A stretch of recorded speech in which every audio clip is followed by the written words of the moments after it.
Hi, my name is Allie Wiggins. I am presenting my EDOL 647 Action Research PLC plan.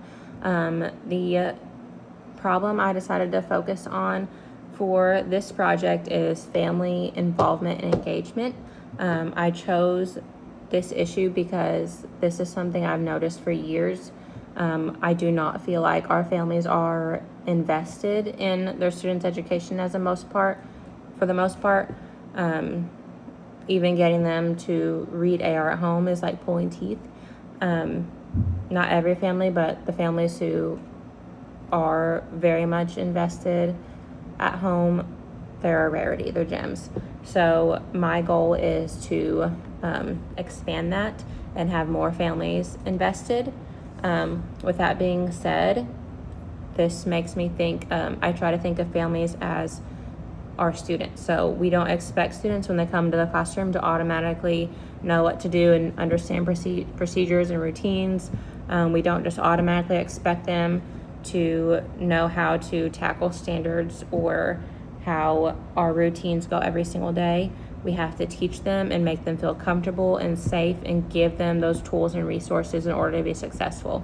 So I try to have that mindset as I'm going about implementing this plan, and as this eventually becomes implemented and goes out to families, that it's more than just telling them, hey, we need you to do this. We have to build that relationship, make them comfortable, and create a safe two-way relationship with them.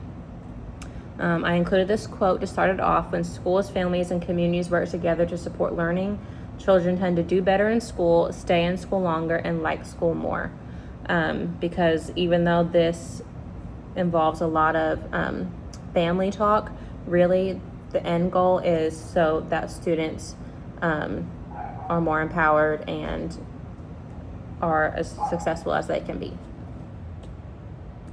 So for table of contents, I've listed everything in this presentation, which I would share with my colleagues if I were presenting this in a PLC. And meeting agenda, so we will talk about the vision statement, acknowledge the problem being addressed, share suggested strategies, and an article and highlight the important points. If I were presenting this to an actual PLC, this course is falling during the summer, so this is just me practicing to present it when the school year rolls around. I would allow for time for discussion and questioning. Then I would explain intervention number 1 more in depth, and again allow time for discussion and questions. Then I would do intervention number 2, and again allow time for discussion and questions after I've introduced the second intervention. And then I would go over the pre and post assessment data and the survey provided to the parents, and then wrap it up. So my vision statement is: my vision is to collaborate with colleagues, students, and families to create an encouraging environment that strengthens instruction and communication in order to provide the best possible opportunities to meet the needs of and empower students. So like I said, the whole point of this, even though it's family involvement, it is to the best meet the needs of our students. The problem statement is: my colleagues and I find it to be a common problem of effectively communicating with families and family involvement in their students' education due to being uninformed. So we don't think that parents are not as invested as they should be due to ill intent. We just think that we have not done a good enough job of building that relationship and making those connections a priority. So the strategies I chose were to utilize multiple sources of effective communication and to increase collaboration with colleagues. The article I included is from the National Association of Elementary School Principals, and it's called 5 Strategies to Unlock the Power of Family Engagement. And I linked it there for if I were presenting this to a PLC, I would share this with them. The highlights were: family involvement is very associated with student achievement. So this is something that is very obvious in a classroom. So typically the highest achieving students are those students with supportive families who are invested and involved in their students' education. Unfortunately, that is not the majority, but the goal of this plan is to implement it and expand that. Multiple communication channels can greatly increase the chances of reaching every family. So do not just rely on one source of communication. Do not just rely on an app or rely on a newsletter. You should have multiple routes of communication so they can use the ones that is easiest for them and that they're the most comfortable with. And regardless of what routes you go for communication, you should always make time for one-on-one conversations. So to dive deeper into the first intervention, utilize multiple forms of effective communication. So the first form of communication I listed for our plan is Parent Square. This is an app that our district has adopted within the last year. It is wonderful, but it did not take off and go as smoothly as we had hoped. So to fix this issue, it's just kind of a lot of the nitty-gritty work. If we are not getting responses back from those parents, then we need to call them, make sure that they are either have the app downloaded, or if they don't have data on their phone, then they need to sign up for the text alerts. And if they need to communicate, they can just reply back to the text. If there are any families who are struggling to understand how to get the app or how to work it, then we can do screen shares to talk them through it. It can also be provided with we can create a step-by-step form just to have ready to send to families who are struggling. These may be families like ELL families. You never know. And this app is used for mostly formal communication, such as announcements, if you need to schedule a meeting, discipline conversations. And this app increases colleague collaboration too in communication with colleagues, because you can create a group conversation. So if I needed to create a group conversation between myself, my special ed teacher, my principal, and a parent, we could all be in that conversation together. Only us four would see that.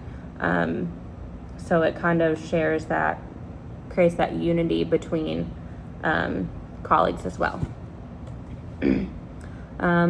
Continuing on this, I also added to utilize the app of Class Dojo. This is pretty popular. It is a free classroom communication and classroom management app.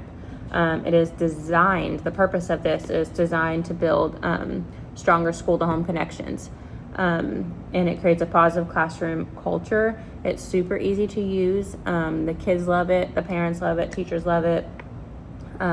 You can give students points for good behavior, achievement, being respectful, and when you give them that point, their parents are notified. You can also decide if you want to use it for negative points as well. So if a student is disrespectful, you can do a negative point and take it away from respect. And then and you can type a little explanation, and so their parents will be like, okay, my student lost a point for talking back to the teacher. So that's automatic communication with the parents. But it's obviously more fun to use for positive interactions, which I have truly seen Classroom Dojo impact classroom behavior. The kids want to get the dojos, and then they can build up their points, and teachers can utilize those points the students can spend them. However the teacher wants to set it up.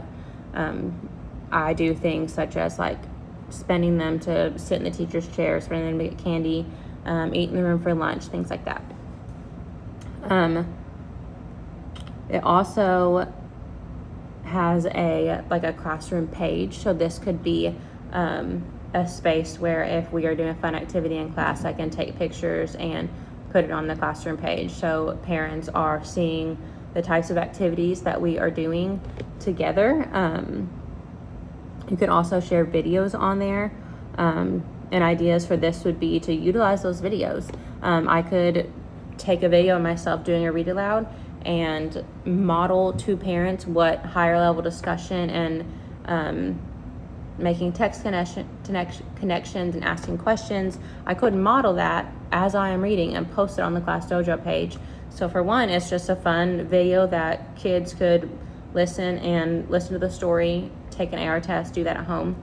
And two, it can model for those parents, if they are reading with their student at home, the strategies they can be doing at home with their students to boost their comprehension, and it doesn't even take any effort.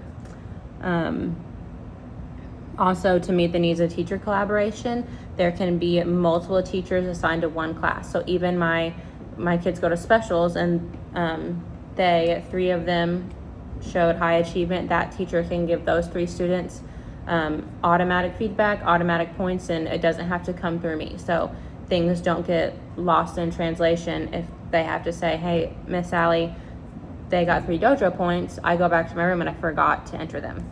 So it kind of takes that out of the equation. It makes everything easier. The second strategy, to increase collaboration with colleagues.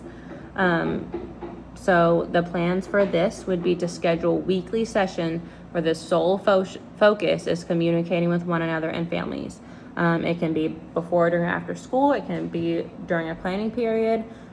This is something that grade level teams can decide together. You might have a crazy busy week of meetings, so you might need to schedule this time for after school because your plannings are all full. And it guarantees growth in family communication and engagement.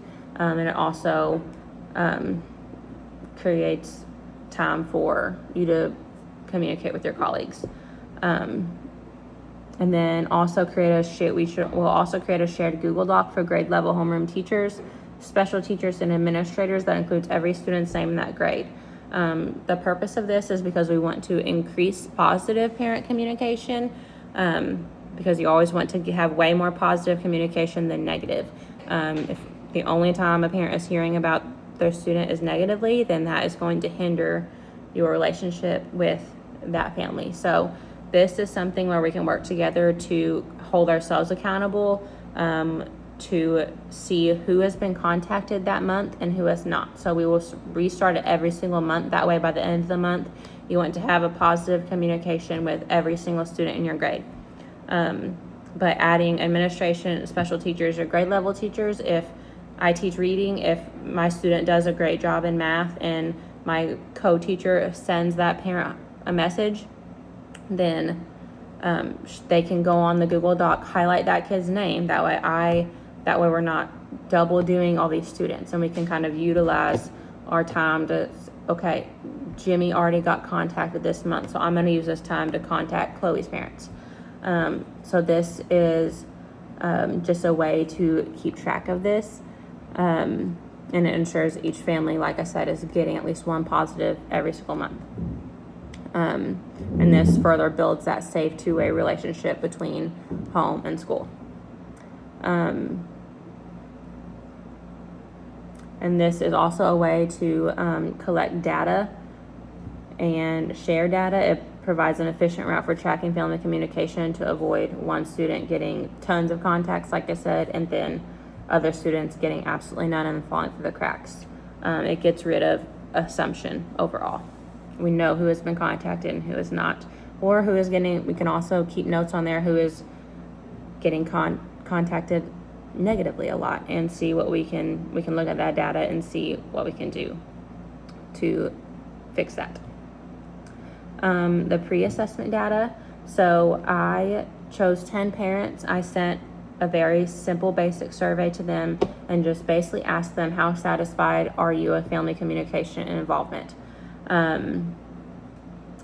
The options were unsatisfied, fairly satisfied, satisfied, or very satisfied. So before I started heavily implementing and pushing Parent Square, Class Dojo, and really intentional family communication and collaboration with my co-teachers and colleagues, I had them fill out this survey. As you can see, 3 of them chose unsatisfied and 7 of them chose fairly satisfied. So it's not that we're giving zero parent communication, but it's just nothing out of the ordinary. It's very basic. Also, I should include that the way this course fell when I was doing this, we only had a few weeks left of school, so I really only got to heavily push these for a few weeks, and it was the end of school. So it wasn't your typical normal environment as if I were doing this in August, September. But I still tried to make it happen as best as I could. And then post-assessment data, after I had really pushed these implementations, I sent it to those 10 parents again and asked if they noticed a change or any difference. And actually 8 of them said that they were satisfied, and 2 of them said they were very satisfied. So I said, after a few weeks of heavily pushing the implementation of Parent Square, Class Dojo, scheduled communication, collaboration sessions, and shared Google Docs, 10 parents once again completed the survey sharing their satisfaction level of family communication and involvement, and the results changed to a majority voting satisfied, and some even reporting very satisfied. And I did make a note detailing the time frame that I did this in and the time of the school year. And to wrap it up, I say, to sum it up, the goal of this action plan is to increase communications and collaboration between families, students, and colleagues to give students the best environment opportunities for success. So, like I've been saying, the whole point of this is to increase family communication and involvement to, in the end, benefit the students and give them the best environment and chance for success. With the success of this plan, I plan to continue sharing these strategies and methodologies in further PLCs, and continue helping more families to feel connected and contribute more to their students' education. And that is the end of my presentation. So thank you for listening.